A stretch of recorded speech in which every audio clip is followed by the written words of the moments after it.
You are watching Jed's Loot Box, where I post anything and everything about toys and collectibles. Ouch! Alright guys, welcome to part 2 of our Unbox Fest haul. And last time we unboxed a couple toys from newbie artists. Not necessarily newbie in the industry, but newbie in my collection. And so far, I am so happy with what I unboxed, what I saw. And, you know, every piece to me is very special. Every piece has a story to tell. And maybe it's either the story of the artist or the story of how I was introduced to the toy. And, you know, that very moment when I passed by the booth and I kind of heard whispers, Chat, tingin. Ang scary. Buy me. Hindi, pero may ganun eh. No, not necessarily na nagsasalita, but you know, there's a certain vibe. Ang weird ko, no? Ang weird. I mean, like, I don't know. I'm sure the artists will understand what I'm talking about. I'm like, there's a certain vibration na when you pass by a certain place, talagang mapapalingon ka. Diba? And then when you see something, it's either it doesn't give you any spark or it's gonna give you like something that's gonna like give you a jolt of energy na parang, uy, galing nito oh. Diba? But there are also other toys that kind of grow on you. Pagtingin mo parang, ba yan? Tapos bigla lang, cute pala to, no? Ganon. But there are also toys na, you know, they kind of speak to you because you love a certain genre or a certain area of interest, right? So today we are going to be swaying from the Unbox Fest haul because these two pieces have a story to tell. Actually, hindi ko siya nakuha sa Unbox Fest. I got this through an auction, but it was delivered during the Unbox Fest. So it kind of is still part of the story. All right, so this one and this one. These are two one-offs from Winvill Art Studio, and this one's called Odyoboy. Backstory, the first time I saw Odyoboy was in an art gallery exhibit, which I was part of in Ortigas, White Plains, right? And it was also called Unbox. It was also called Unbox. Yeah, I don't know what number that was, but the title was Unbox because all the characters, all the creations had to be inside a box, right? So the first time I saw Odyoboy was there, and like in the real life sense, because I've seen it already on Facebook, and I said, wow, this is nice, because Odyoboy is basically a Walkman. To those who do not know what a Walkman is, Google nyo na lang, alright? But, you know, kami, like, during my time, if you had a Walkman, you were cool. You could play cassette tapes. And to those who do not know what cassette tapes are, Google nyo na lang din, alright? So, it's Walkman ang tawag doon, and it's usually, yung pinaka-in na brand was Sony. The Sony Walkman.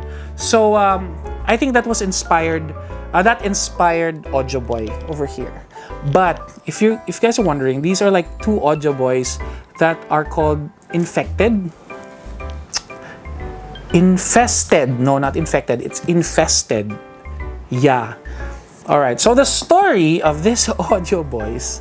All right. This was through an auction on Facebook. Through the Facebook account of Winvill Art Studio, and it was last November.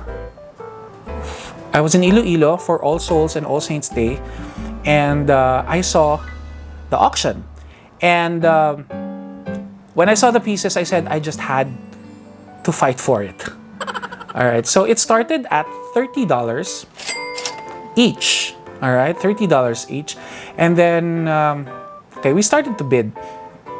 And during that time, I was spending time with the family. Everybody was celebrating and having fun. We were at the karaoke and everybody was singing. And they were wondering why I was so quiet. I was so not in the zone. It was because I was focused on the auction. And I kept on checking the time because it had to end at 11:59 of November 2, I think. basta there was a certain date or 3. I started to bid, and then everybody was like, oh, of course, there's always a strategy. People usually wait until the last few seconds, last few minutes, and then there's also a strategy na, oh, sige, ikaw na nga. Ikaw na yung winner, ganun. Okay, we won't bid anymore. And I'm like, oh, it's just a style. All right, but then during the last few seconds, last few minutes, I saw that there was like a standstill. So I felt that everybody was like waiting to punch in their final bids. So ako naman, I said, okay, this is going to be my budget. So I had a budget and I said, okay, at hanggang dito lang ako. And then, syempre, last few seconds, last few minutes, it was like 11:59, 40. Mga ganon siguro. I can't remember anymore. But then I was like, sobrang abang na abang ako. And then, nung last few seconds, I punched in all my, both my bids for the first and the second. So, imagine how fast I had to be because it was a separate auction. One link for one Odyoboy piece. So, when I punched it on the first one, I had to go to the other link and put in my bid for the second one. And then, auction closed. And then I saw that there was somebody who bid higher than me. And I was like, oh my God, I didn't get anything. I didn't get on both pieces. And I felt so sad. I missed the celebrations in Iloilo because I was there in one corner and I was just looking at the auction. And when I saw that somebody bid higher than me, I said, oh, wala na. And then I messaged Winvill because he's a friend. I said, congratulations with the auction. And I felt sad. Na wala na. And then it was so quiet in the chat, in the auction thread. And a few minutes after, like 15 minutes after, I got a message from Winvill saying congratulations. And I'm like, for what? And he said, you won the auction. And it's like, which one? And he said, both. I'm like, oh yeah, holy kamote. So I'm like, okay, so aside from the fact that I have to pay for both, I was just hoping for one, but it's okay. I don't remember the last, I think it was 300, 350 or 330 or something dollars, basta. And then he said, I won both. And I was like, whoa! I was so happy. I was already in my hotel room when he messaged. And I said, what about the others who bid higher than me? He said, they went over the time that was given. So long story short, I won and he brought them over. These are the 2 pieces that I won from that auction. And normally I always lose auctions because I'm not a ninja like others. But then during that time, I won. Okay, galit. Okay, and it means that it's meant for me. Because if it wasn't meant for me, that other guy could have been faster than me, right? But I was faster. All right. Anyway, let's open. Okay, so let's open this first one. Actually, ito yung pinakagusto ko talaga. This blue one, and I think this was more expensive.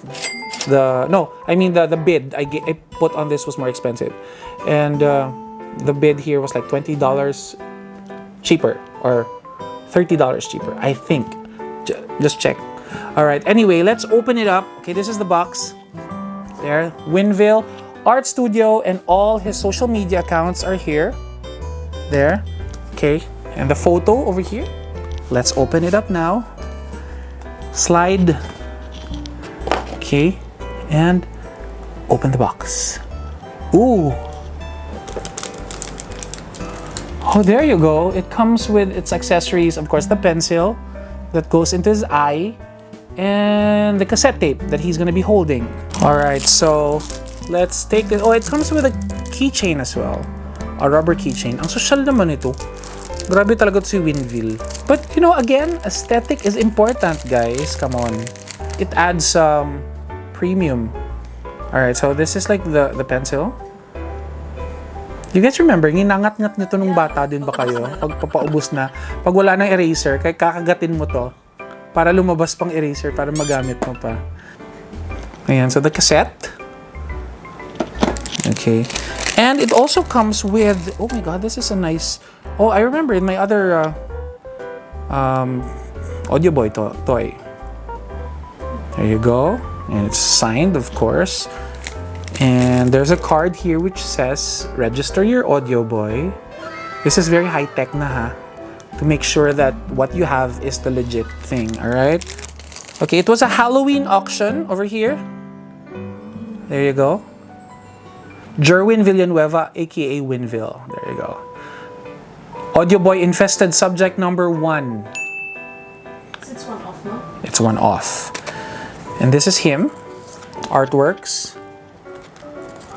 There you go. I think this one was the first one I had, the hip-hop one. And this one's the master rapper. I don't have this. Maghahanap na si Madela. Ayan na naman tayo eh. Guys, look. Yeah! So nice! Oh my gosh. Look at that. And it comes with a tape. The tape inside the cassette, it sticks out. Yeah, and the hand moves. It turns because you have to position the cassette on his hand. It kind of goes down the hands like that because it's a zombie and maybe like he's holding it. Let's just make him hold it na lang. And of course this goes into his eye. It's a magnet. And guys, to those people who's gonna ask, bakit may lapis? Guys, before, when you would rewind the cassette, you have to rewind it using your Walkman.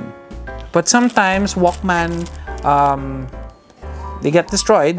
You know, the rewinder kind of gets, or you're playing something, ayaw mong patayin or what. They normally use pencils to manually rewind it. So, papasok yan sa butas yan, tapos ikot-ikot. Tapos minsan ginaganon pa yun. Para mabilis. See how fun our lives were? Where? Yeah, tama. Oh my God. What's wrong with me? Alright, next one that we're gonna be opening is the Odyoboy Infested number 2, I think. There you go. Same thing. Inside, I'm gonna get the cassette and the pencil. We're not gonna remove everything anymore. Okay. There you go. This one looks nice. It actually looks nice in person.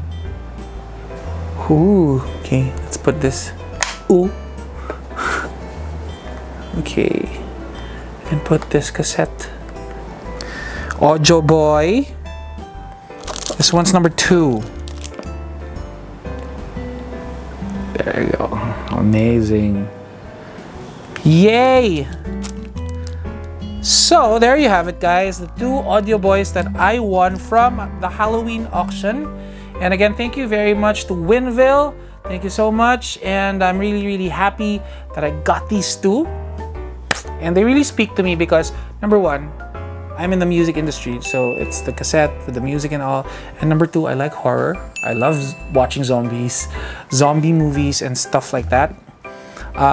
So yeah, it's a piece that I really am very happy of. Plus, it's one off.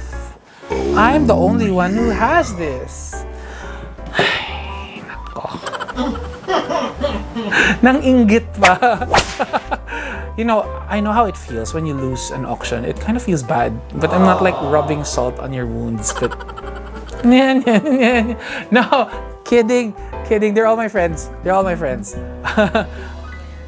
Yeah, they bought my toy. Voodoo Boy last Unbox Fest.